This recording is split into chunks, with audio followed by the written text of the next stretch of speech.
Hello everyone, welcome back to my channel concept of physics by Anurag sir. अभी तक हम लोगों ने मॉडर्न फिजिक्स में थॉमसन एक्सपेरिमेंट को पढ़ा था।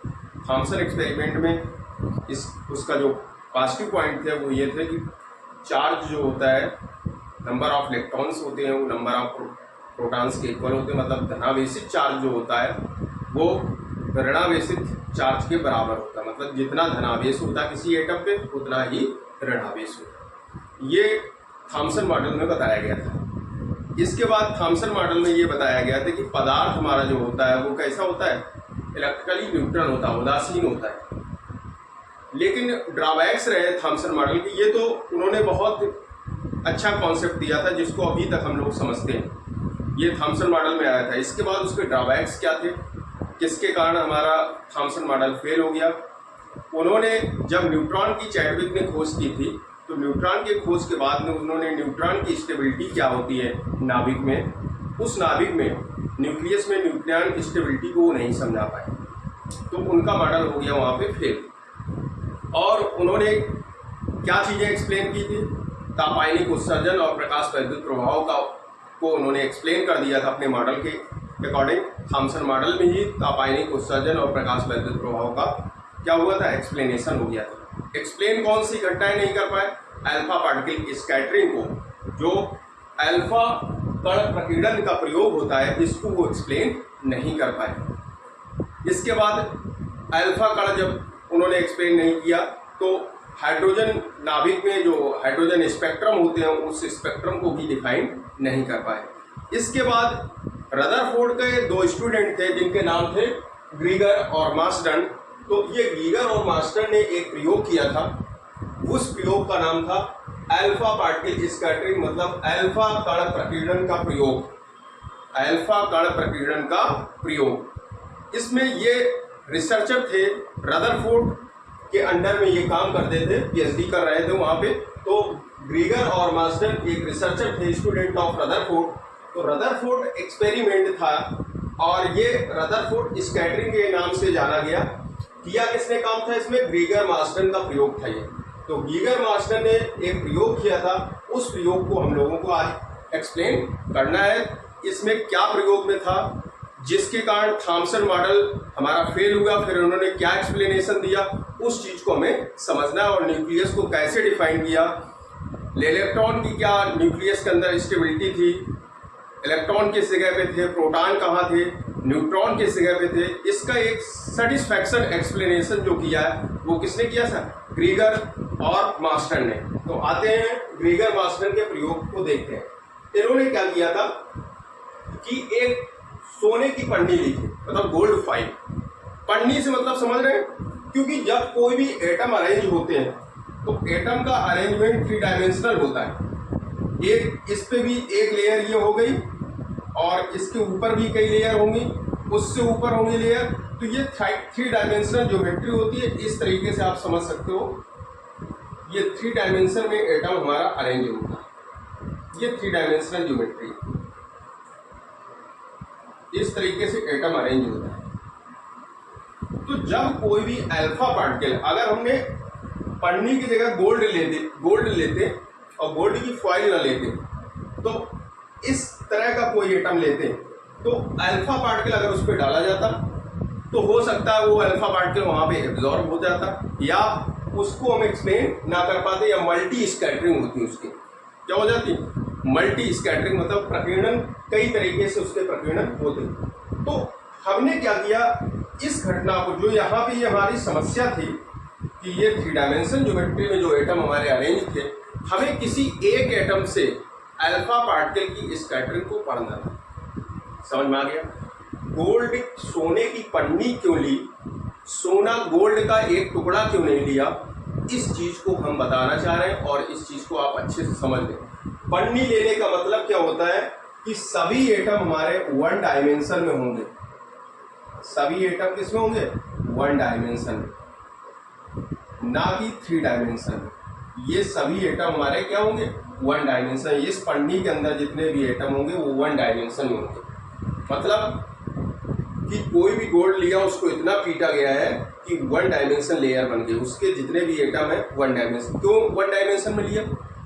क्योंकि जब हम अल्फा पार्टिकल स्कैटर करेंगे, पन्नी के ऊपर हम गिराएंगे अल्फा पार्टिकल को, तो अल्फा पार्टिकल एक ही एटम से टकरा के उस क्या फीचर दे रहा उस चीज़ को हमें स्टडी करना है। जब मल्टी एटम से टकराएगा तो हम उसके सही सेटिस्फैक्शन जो एक्सप्लेनेशन है उसको हम नहीं कर सकते। इसलिए हमने क्या किया कि सोने की पन्नी ली, और इस सोने की पन्नी में और सोने के ब्लॉक में दोनों में अंतर एक ये है, पन्नी हमने इसलिए ली क्योंकि सोने में जो उसके गोल्ड के एटम होंगे वो सब वन डायमेंशन, मतलब अगर अल्फा पार्टिकल यहाँ से जा रहा तो यहाँ एक एटम से वो टकराएगा या इस जगह से निकल जाएगा किसी जगह से, ठीक।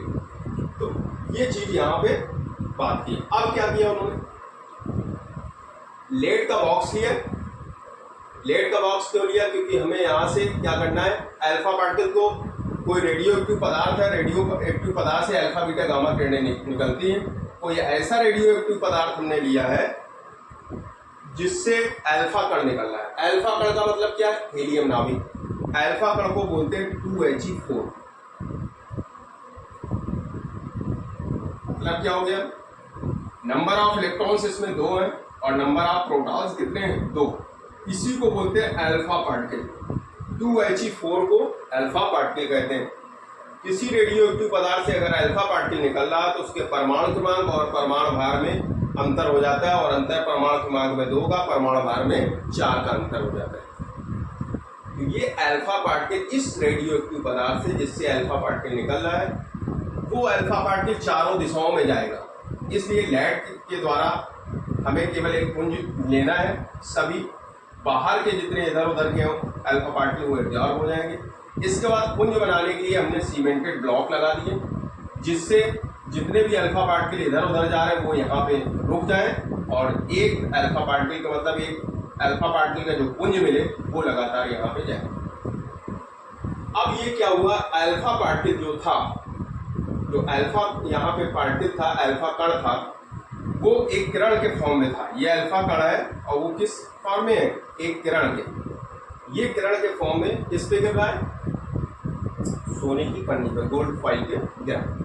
गोल्ड फॉइल पे गिरने के बाद में, इसके बाद हमको देखना है कि गोल्ड फॉइल पे गिरने के बाद निकल जाएगा, वापस भी जा सकता है, एक निश्चित एंगल पे डेविएट भी हो सकता है। क्या क्या?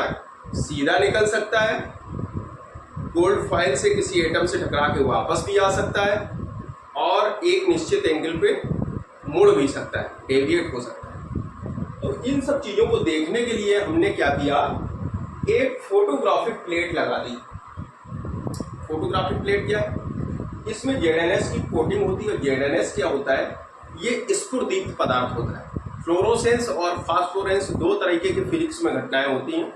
फ्लोरोसेंस वो होते हैं, स्फुरदीप्त वो होते हैं जो जब उन पर प्रकाश गिरता है तो ग्राउंड स्टेट में जो इलेक्ट्रॉन होता है वो एक्साइटेड स्टेट में जाने के बाद में तुरंत ही ग्राउंड स्टेट में वापस आ जाता है। मतलब जब तक उस पर लाइट गिरेगी तब तक वो प्रकाश का उत्सर्जन करेगा। तो प्रकाश का जो फ्लोरोसेंस चीज़ें होती हैं उन पे जैसे ही प्रकाश गिरता है वैसे वो चमक उत्पन्न करती हैं। तो इसमें एक ZnS की हमने क्या बना दी, परत लगा दी, जिससे अल्फा पार्टिकल जब यहाँ से इंटर करेगा और गोल्ड फाइल के किसी एटम से टकराने के बाद में या एटम के पास से गुजर जाएगा या एटम से एक निश्चित एंगल से निकल जाएगा, उस सभी घटनाओं को देखने के लिए हमने यहाँ पे एक फोटोग्राफिक प्लेट लगा दी। इस फोटोग्राफिक प्लेट पे हम क्या देखेंगे, अल्फा पार्टिकल का पाथ स्टडी करेंगे। उस पाथ स्टडी करने से हमें पता चल जाएगा कि अल्फा पार्टिकल में क्या डेविएशन है, अल्फा पार्टिकल पे चार्ज कैसा होता है। अल्फा पार्टिकल हमारा धनावेशित होता है, कैसा होता है, धनावेश। इसमें धनावेश होता है, पॉजिटिवली चार्ज होता है, चार्ज होता है इसमें धनावेश, मतलब positive charge, positive charge alpha particle. तो आप समझ सकते हैं कि अल्फा पार्टिकल के पर अगर पॉजिटिव चार्ज है और न्यूक्लियस हमारा अगर धनात्मक है तो अल्फा पार्टिकल अगर सीधा जाएगा, इससे यहाँ पे टकराएगा तो वो क्या करेगा, रिफ्लेक्ट हो जाएगा। According to Coulomb's law. Two equal and opposite charge क्या होते हैं, रिपल्सन क्रिएट करते हैं, और two equal and opposite charge attract होते हैं, और अपोजिट जो इक्वल चार्ज रहते हैं मतलब पॉजिटिव चार्ज है, अगर अपोजिट पोलरिटी के चार्ज है मतलब दोनों धन और ऋण आवेश हैं, वो क्या करेंगे, एक दूसरे को आकर्षित करेंगे, और धन धन आवेश क्या करेंगे, एक दूसरे को अट्रैक्ट करेंगे। तो धन धन आवेश क्या करेंगे, एक दूसरे को रिपल्स करेंगे। उनमें क्या होता है, प्रतिकर्षण होता है। तो यहाँ पे अल्फा पार्टिकल जो होगा वो धनात्मक चार्ज है।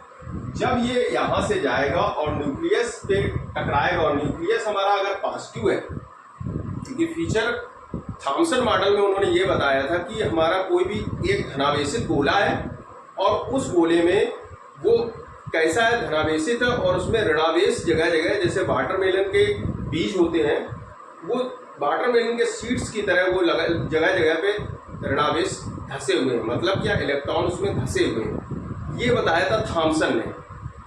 तो अभी ये क्लियर नहीं हुआ कि न्यूक्लियस हमारा पॉजिटिव है या नेगेटिव, ये भी क्लियर नहीं हो पाया, क्योंकि थॉम्सन ने ये कहा था एक धनावेशित गोला हो तो उसके अंदर इलेक्ट्रॉन शिफ्ट होते हैं, ये बताया था। तो यहाँ पे जब एक्सपेरिमेंट किया गया, पॉजिटिव चार्ज इस पर डाला गया, तो पॉजिटिव चार्ज जब यहाँ धन होगा, जो इसके सामने से आएगा वो सीधे वापस चला जाएगा, या थोड़े से इधर से जब गुजरेगा तो ये रिपल्स हो जाएगा, यहाँ से जाएगा तो यहाँ से रिपल्स हो जाएगा। तो ये सब चीज़ें यहाँ पे स्टडी करना है। तो ये जनरल हमने रदरफोर्ड स्कैटरिंग का एक्सपेरिमेंट का सेटअप, और ये पूरा जो एक्सपेरिमेंट होता है ये एक वैक्यूम में होता है। इसमें ये एक वैक्यूम के अंदर बंद होता है, निर्वात, इसमें बंद है निर्वात। निर्वात क्यों रखा गया, वैक्यूम क्यों रखा गया, क्योंकि एयर मॉलिक्यूल्स भी हो सकते हैं इसके बीच में, और वो एयर मॉलिक्यूल्स अल्फा पार्टिकल को डिस्टर्ब कर सकते हैं। इसलिए ये एक्सपेरिमेंट हमारा अल्फा पार्टिकल जो ये पुंज जा रहा है वो किसी तरह से डिस्टर्ब ना हो, इसलिए इस पूरे सेटअप को हमने किसके अंदर रखा, वैक्यूम ट्यूब के अंदर। इस वैक्यूम ट्यूब में पूरा एक्सपेरिमेंट ये किया गया। तो इस चीज़ को आप बहुत अच्छे से समझ लें। एक बार हम फिर से रिवाइज कर रहे हैं। हमने क्या लिया, एक अल्फा पार्टिकल रेडियो एक्टिव पदार्थ लिया, ऐसा रेडियो एक्टिव पदार्थ जिससे अल्फा पार्टिकल निकलता है, अल्फा कण निकलता है। अल्फा कण 2He4 होता है, हीलियम नाभिक ही अल्फा कण है, और ये 2He4 जब यहाँ से जाएगा ये धनावेशित होता है। सोने की हमने पन्नी ली है, पन्नी लेने का मतलब कि इसके सभी एटम वन डायमेंशन में अरेंज है, एक विमी है, और इस पन्नी से जब अल्फा पार्टिकल टकराएगा तो स्कैटर होने के बाद, प्रकीर्णित होने के बाद में इस फोटोग्राफिक प्लेट पे वो अपने पाथ को दिखाएगा, किस तरीके का पाथ इसका बन रहा है। ZnS प्लेट की हमने परत लगा दी है, और इस पे हम पाथ को स्टडी करेंगे। अब इसके प्रेक्षण क्या है वो हम लोग देखेंगे। तो इसको आप, इस डायग्राम को आप बना लें। अब हम देखते हैं इसमें एक्सपेरिमेंट हम लोगों ने क्या किया है।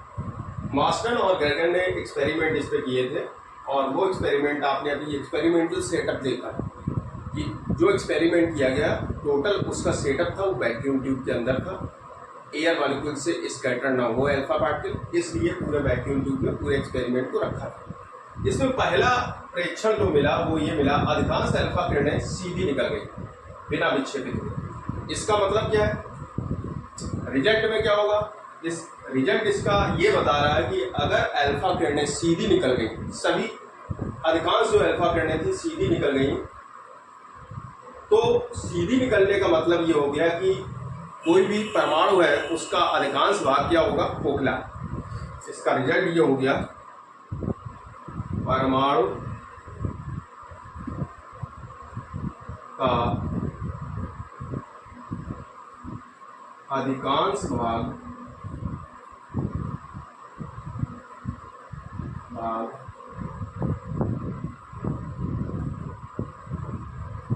खोखला है। परमाणु का अधिकांश भाग कैसा है, खोखला है। इसका ये मिला रिजल्ट पहला कि अधिकांश भाग क्या हो, खोखला है या खाली है। उसको हम खाली लिख सकते हैं, अधिकांश भाग क्या है, खाली।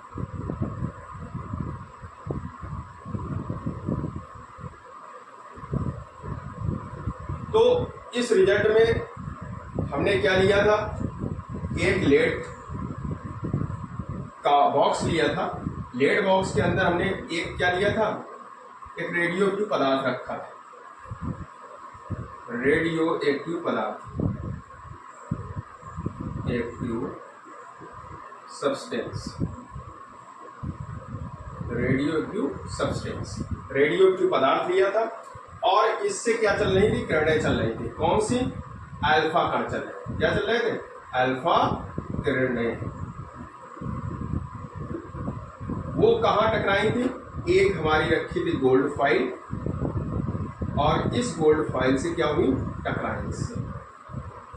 और इसके बाद यहाँ पे हमने लगा दी थी एक क्या, ZNS की कोटेड प्लेट, फोटोग्राफिक प्लेट लगा दी थी।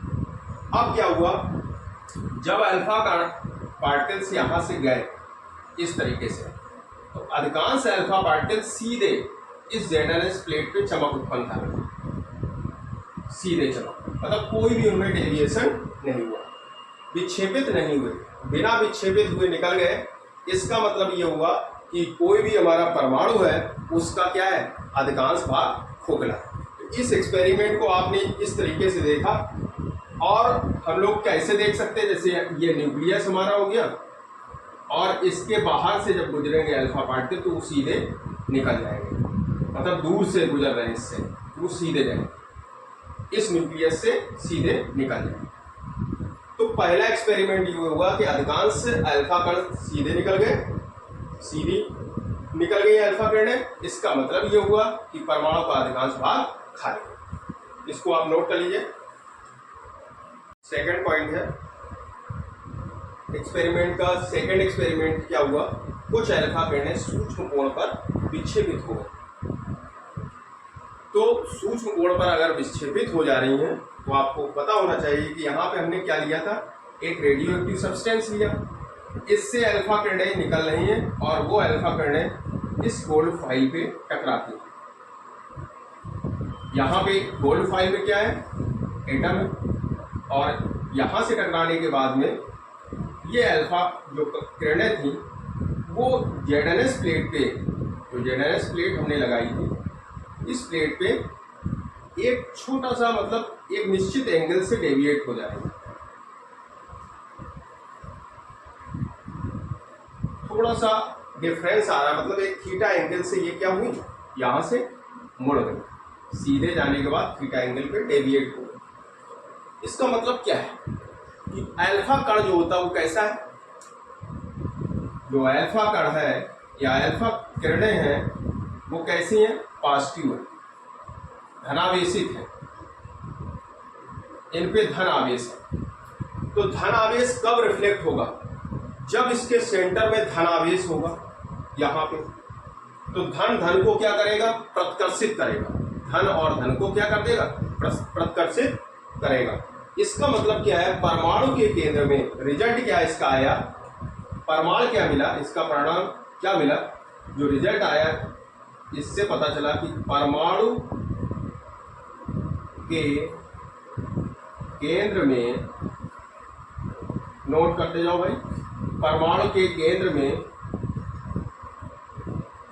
धनावेश है या धन आवेश है, धन आवेश है,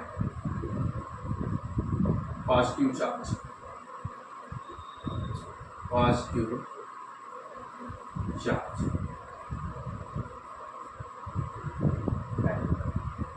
जब एक्सपेरिमेंट सेकंड किया गया कि कुछ अल्फा पार्टिकल, जब अल्फा पार्टिकल की स्कैटरिंग हुई, कुछ अल्फा, फर्स्ट पॉइंट हमने क्या बताया तो वो सीधे निकल गए, इससे क्या पता चला कि परमाणु का अधिकांश भाग खाली है।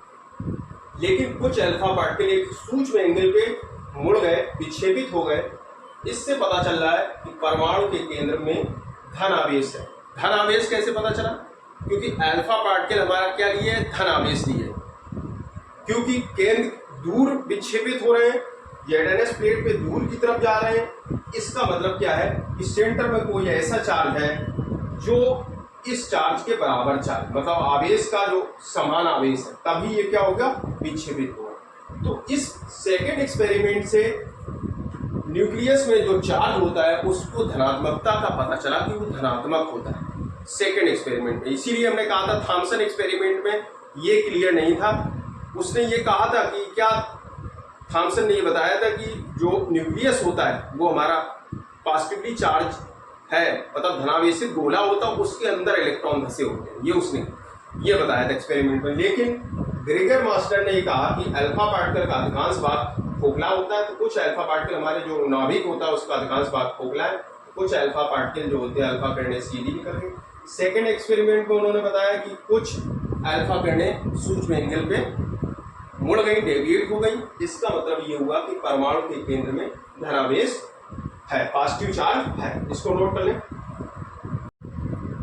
थर्ड एक्सपेरिमेंट है जो ग्रेगर मास्टर ने किया था।